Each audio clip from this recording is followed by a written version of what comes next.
Desafíos matemáticos. Antes de comenzar, quiero invitarte a que visites nuestro blog, donde podrás encontrar los resúmenes escritos. El link está en la descripción.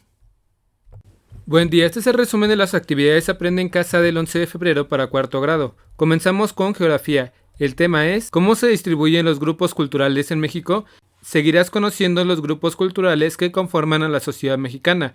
¿Qué has aprendido de tu cultura? ¿Preguntaste a tus papás acerca de sus costumbres y tradiciones? Hay una bebida llamada chiate. Es parte de la costumbre que se tiene en Guerrero. ¿Sabes de qué está hecha? ¿Ya te fijaste que tiene ingredientes de México, Oceanía y Asia? Es una bebida que tiene ingredientes de diferentes lugares del mundo, pero la combinación y forma de hacerla es propiedad de algunos grupos culturales de Guerrero. Cada grupo cultural le da un toque de acuerdo al lugar donde vive. Después de conocer que en México es un país multicultural, en los censos y conteos de la población desde el año 2000 se incluyeron preguntas para saber cuántas personas pertenecen a grupos indígenas, qué lengua o lenguas hablan y dónde viven. Como has visto en clases anteriores en tu clase de geografía de cuarto, están elaborados con estos datos oficiales. Y tienes en la página 85 un mapa con la distribución de los pueblos indígenas. Si necesitas consultar los nombres de las entidades, recuerda que puedes hacerlo en la página 76. ¿Recuerdas el mapa de hablantes de lengua indígena que viste en la página 86? Las entidades donde hay mayor número de pueblos indígenas coincide con la de mayor número de hablantes de lenguas indígenas. ¿Qué te parece si identificas también cuántos grupos indígenas hay en la entidad donde vives? ¿Perteneces a alguno de ellos? Puedes hacer tus anotaciones en tu libreta. En caso de que no haya un grupo indígena en la ciudad donde vives, puedes ubicar alguno de estos. Hay diferentes colores y números. El 17 color roja, el 21 color azul, el 22 color guinda, el 23 color amarillo y el verde que pertenece al 20. Ahora observa la simbología. Los grupos indígenas que viven ahí, nahuas, mixtecos, tlapanecos, amuzgos y afrodescendientes. Los historiadores reportan que las personas procedentes de África llegaban al puerto de Veracruz, a Campeche y Acapulco. Desde ahí se distribuían a diferentes regiones de México. Observa el mapa, puedes observar que en el norte hay muy pocos grupos, tal como ya se había mencionado. Esta distribución de los pueblos indígenas tiene muchas causas. La principal es porque tradicionalmente han vivido ahí, es decir, vivían ahí desde antes de la llegada de los españoles. Hay que considerar que, aunque los mapas muestren la distribución de los pueblos indígenas y afrodescendientes y te indican dónde viven, muchos de ellos han migrado principalmente hacia las ciudades, como lo señala el libro en la página 109. La combinación de prácticas culturales entre grupos étnicos también la observas en las ciudades. Por último, realiza un dibujo en el que representes qué es para ti la diversidad cultural de México. Puedes utilizar diferentes materiales que tengas a la mano. Puede ser de tamaño que quieras y usar los símbolos que más te gusten. Seguimos con matemáticas. El tema es mente sana en cuerpo sano. Desarrollarás habilidades para reproducir diferentes ángulos. Es importante que además de aprender matemáticas, aprendas a cuidar tu salud mediante el ejercicio. ¿Cómo saber cuál es la medida? Esta es otra de esas acciones en las que las matemáticas te ayudarán a resolver un problema de la vida real. ¿Recuerdas que construiste un transportador en una hoja de papel translúcido? Iniciaste trazando un círculo que, como sabes, tiene una medida angular de 360 grados. Luego realizaste dobleces en 4 y obtuviste 90 grados. En cada uno de ellos realizaste 3 dobleces y obtuviste 12avos del círculo, que corresponden a una medida de 30 grados, y a cada uno le quedó así. También aprendiste a calcular otras medidas de ángulos realizando otros dobleces o combinando los que ya tenías. Por ejemplo, la mitad del 12avo equivalente a 30 grados mediría 15 grados y observas que un ángulo de 150 grados puede formarse al unir un cuarto del círculo de medida igual a 90 grados con los 12avos de 30 grados cada uno. Dos ángulos son iguales si tienen la misma abertura, sin importar la posición en la que se encuentren. Sin importar también la longitud de sus lados, dos ángulos son iguales si tienen la misma abertura. ¿Cómo harías para reproducir de forma exacta la abertura del ángulo de la gimnasta? Probablemente pensaste que puedes colocar el transportador sobre la imagen y marcar en él los lados del ángulo que coinciden con las piernas de la gimnasta.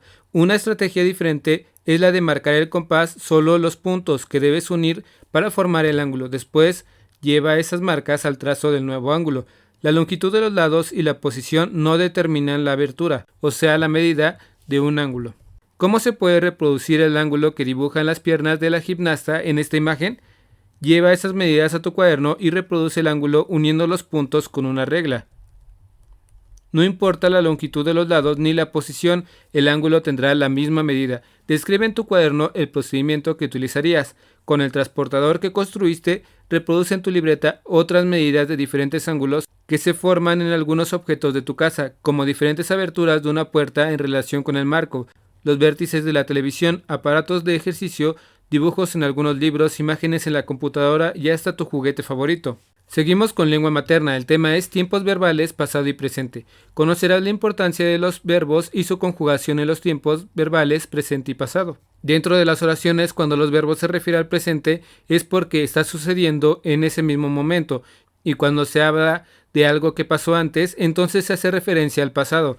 Los verbos indican quién realiza la acción. El número se refiere a si uno solo o son varios quienes realizan la acción, y el tiempo en el que se realiza. Esto significa que señala en qué momento se realiza la acción. Si se da en ese momento es presente, en un tiempo anterior o pasado, o si realizará en un momento que aún no sucede, se le llama futuro. Por ejemplo, los gatos duermen mucho. ¿Podrías decir cuál es el verbo en esta oración? En esta oración el verbo es dormir, porque es la acción que realizan los gatos. Como son varios gatos, se dice que el verbo está en plural.